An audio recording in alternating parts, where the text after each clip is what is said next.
तो पोलिनोमियल में हम लोग सबसे पहले यानी डिस्कस करेंगे आज कि कौन क्या क्या पढ़ने हैं। तो सबसे पहले बता दिया मैंने, पोलिनोमियल से हम लोगों को वेरिएबल से कुछ वेरीफाई करने के लिए आएंगे, फिर आपको ग्राफ से कुछ रिलेटेड सवाल आएंगे, है ना। हम लोग पहले उस पोलिनोमियल का कुछ टाइप्स जो कि सिर्फ स्पेशल पढ़ाया गया वो है क्वाड्रेटिक पोलिनोमियल। इसमें सबसे ज्यादा बस इसी का जिक्र है, बाकी पहले आते थे क्यूबिक बट वो डिलीट हो चुका, तो हम लोगों को सिर्फ एक टॉपिक बच गया, वो है क्वाड्रेटिक पोलिनोमियल। तो क्वाड्रेटिक पोलिनोमियल के बारे में डिस्कस करते हैं और उससे रिलेटेड चीजों को सीख लेते हैं, बात खत्म। ओके, तो सबसे पहले हम लोग यानी फॉर्म जो है याद कर लेते हैं इसको, x square plus b x plus में सी, ये क्या है, ये क्वाड्रेटिक पोलिनोमियल। क्या है ये? Quadratic polynomial. बट कहेगा सवाल कि find the zeros of polynomial, तो फिर क्या करेंगे, तो यानी P x equal two zeros, और ये हमारा क्या होता है, इसी को हम लोग पोलिनोमियल कहते हैं, यानी polynomial of x square plus b x plus c, ये हमारा पोलिनोमियल हो गया।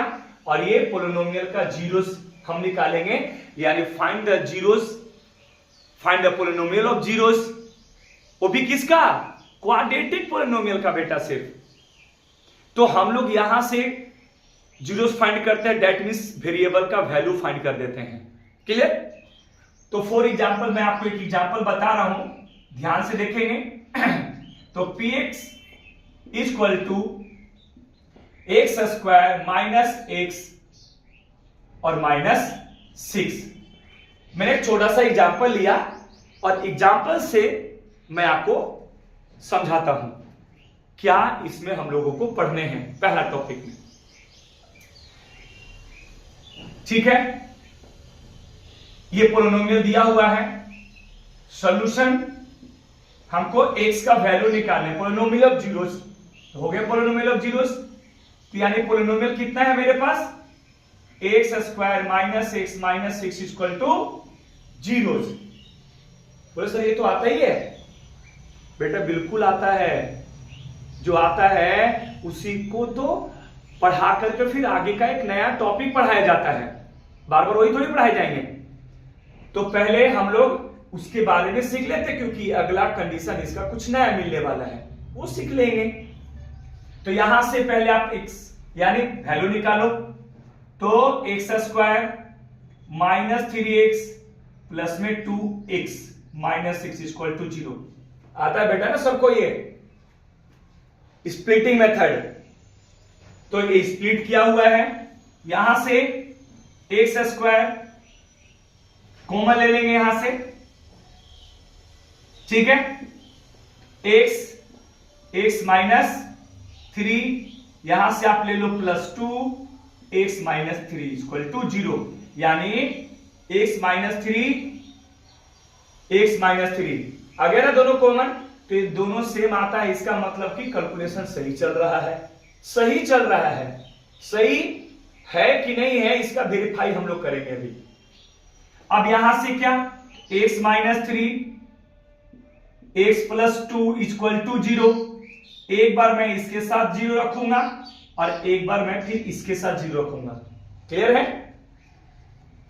x minus 3 equal to 0, x plus 2 equal to 0, x equal to 3 और x इक्वल टू माइनस 2। हमको ये पूर्ण विश्वास है कि ये सभी बच्चों को आता होगा, अगर नहीं आता है बेटा ना तो प्रैक्टिस कर।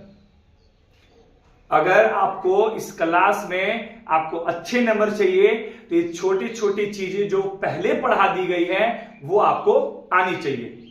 क्लियर? तो आप यहां तक जिस बच्चों को नहीं आते तो इसको प्रैक्टिस कीजिए, इसको सीखिए, क्योंकि ये ऑलरेडी हम लोग पढ़ चुके हैं पहले। अब इसके बाद जो मिलेगा वो आपको नया मिलेगा, हार्ड नहीं है बेटा, इसको सीख जाएगा ना तो आगे वाला जो हमारा जो टॉपिक होगा ना बड़ा इजी है। ठीक है, तो ये जो हमारा x का जो वैल्यू आया इसको एक को हम अल्फा मानते हैं और एक को बीटा मानते हैं। अब कोई बच्चा बोलता है सर आप भाई इसको मान सकते, बेटा मान ले, कोई दिक्कत ना है, बीटा इसको मान ले, अल्फा इसको मान ले, यानी दोनों कंडीशन में वो बिल्कुल सही होता है, गलत नहीं होते हैं।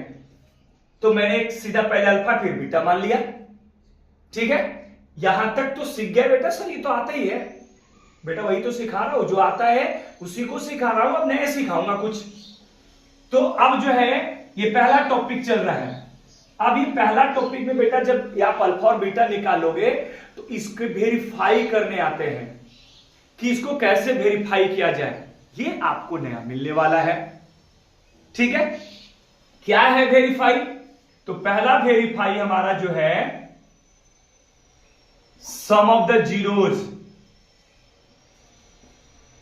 सम ऑफ द जीरोज।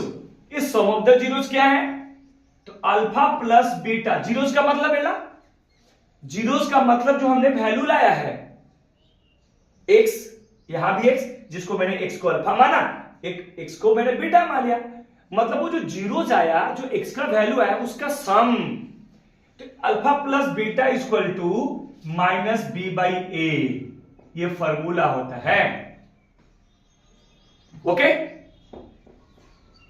आगे बढ़ते हैं, अब इस पे वेरीफाई कर लेते हैं पहले। तो चलिए वेरीफाई करते हैं। ये तो मैंने बना लिया, ये बनाने के बाद इसका जो वैल्यू मैंने लाया है ये सही है कि गलत है, ये वेरीफाई करने के लिए आते हैं 10th क्लास में। कुछ तो एक्स्ट्रा नहीं है, बस इसको याद कर लेने हैं। चलिए बैठाते हैं अल्फा 3 प्लस में बीटा -2 इक्वल टू, माइनस की जगह माइनस छोड़ो। सर बी कहां से लाए? बेटा इसी वजह से तो मैंने बताया था पहले फॉर्म, कि फॉर्म याद कर लेने हैं। अगर फॉर्म याद हो जाएगा तो x के बगल में कौन बैठा? b, x स्क्वायर के बगल में कौन बैठा? a। अब वहीं से सारा चीज आएगा। बात समझ में आ गया? तो आप ये बताओ कि जो मैंने क्वेश्चन दिया था उस क्वेश्चन में x के बगल में कौन सा नंबर बैठा? -1। कितना? -1। तो यानी -1 मैंने बैठा दिया a की जगह पे।